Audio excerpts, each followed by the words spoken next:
একটা শান্ত পুকুরের পাশে ছিল এক মন ভোলা গ্রাম ধৈর্যপুর। সেখানে থাকতো এক ছোট কচ্ছপ, নাম তার গুড়গুড়। গুড়গুড় ছিল খুব শান্ত, খুব ভদ্র, কিন্তু সবাই তাকে একটু ধীর বলে হাসাহাসি করত। বান্দর পিন্টু হাসতে হাসতে, হেই গুড়গুড়, তুমি তো এত ধীরে হাঁটো, তোমার ছায়াও তোমার আগে চলে যায়। গুড়গুড়, ধীরে হাঁটলেও ঠিক সময়ে পৌঁছাবো। গুড়গুড় কখনো রাগ করত না, কিন্তু তার মনেও একটা লুকানো স্বপ্ন ছিল। সে একদিন এমন কিছু করবে যাতে সবাই তাকে সম্মান করবে, ভালোবাসবে। সে চায় একজন সত্যিকারের বন্ধু আর একটা অ্যাডভেঞ্চার। এক রাতে পূর্ণিমা ছিল, সব পশুরা ঘুমিয়ে পড়েছিল, কিন্তু গুড়গুড় চোখে ঘুম আনতে পারছিল না। সে পুকুরের ধারে বসে আকাশ দেখছিল। হঠাৎ পুকুরের জলের ওপর দিয়ে একটা উড়ন্ত দ্বীপ ভেসে গেল।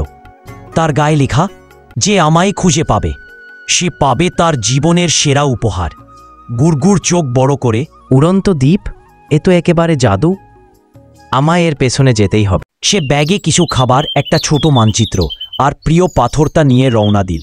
আর এভাবেই শুরু হলো গুড়গুড়ের অ্যাডভেঞ্চার। চলতে চলতে সে এলো এক গুহার সামনে। গুহার নাম ছিল ধৈর্য টানেল। প্রবেশ করার সময় দরজায় লেখা ছিল, ভিতরে ছিল অন্ধকার আর মাঝে মধ্যে বিভ্রান্তিকর শব্দ। বামদিকে আলো, ডান দিকে সোনার দরজা, কিন্তু প্রতিটি ভুল রাস্তা। সব পশু হলে হয়তো দৌড়ে পেরিয়ে যেত, কিন্তু গুড়গুড় ধীরে মনোযোগ দিয়ে প্রতিটি দেওয়ালের গায়ে হাত বুলিয়ে চলল। তার দৃঢ়তা তাকে বিভ্রান্তি থেকে বাঁচিয়ে দিল। একসময় সে দেখল একটা দরজা, যেটার গায়ে লেখা, তুমি সঠিক পথ বেছে নিয়েছ। পরের জায়গা ছিল এক বিশাল ঝর্ণা, যেখানে থাকতো এক পরী। এখানে যারা আসে তারা নিজের ভিতরের সব দুঃখ ভুলে নতুন শক্তি পায়, কিন্তু শর্ত ছিল নিজের সবচেয়ে বড় কষ্টের কথা বলতে হবে। আমি কখনো কাউকে বলিনি, কিন্তু ছোটবেলায় আমার একটা ভাই ছিল। সে খুব দ্রুত চলত, সবাই তাকে ভালোবাসত। একদিন সে চলে গেল, আর সবাই আমাকে ভুলে গেল। পরী টুপটাপ করে কাঁদছিল। গুড়গুড়ের চোখেও জল এসে গেল। তুমি তোমার দুঃখকে সাহসের সাথে গ্রহণ করেছ। এবার আমি তোমাকে দিলাম স্মৃতির জ্যোতি, যা দুঃখকে শক্তিতে রূপান্তর করবে। এবার গুড়গুড়কে যেতে হলো সত্যজোড়ের উপত্যকা দিয়ে। এখানে মিথ্যে বলে ঝড় এত জোরে বয় যে পশু উড়ে গিয়ে হারিয়ে যায়। আখানেও একটি পরী দেখা দিল, আর এক এক করে পরী তাকে প্রশ্ন করতে লাগল। পরী, তুমি কি কখনো অন্যকে ঠকিয়েছ? একবার এক ফল আমি লুকিয়ে খেয়েছিলাম, কিন্তু পরে দুঃখ পেয়েছিলাম। পরী, তুমি কি নিজেকে ছোট মনে করো?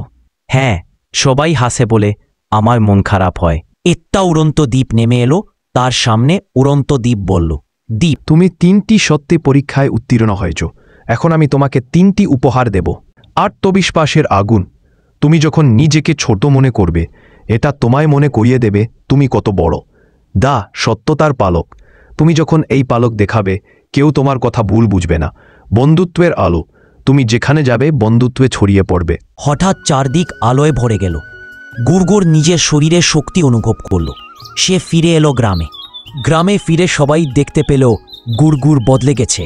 সে এখনও ধীরে চলে, কিন্তু তার চোখে সাহস, কণ্ঠে সত্যে আর হৃদয়ে আলো। পিন্টু বান্দর এসে বলল, পিন্টু লজ্জায়, গুড়গুড়, আমি তোকে হাসতাম, কিন্তু তুই তো আমাদের সবার চেয়ে বড় বন্ধু। গুড়গুড় হেসে, ধীরে হাঁটলেও পৌঁছানো যায় যদি মন ভালো থাকে।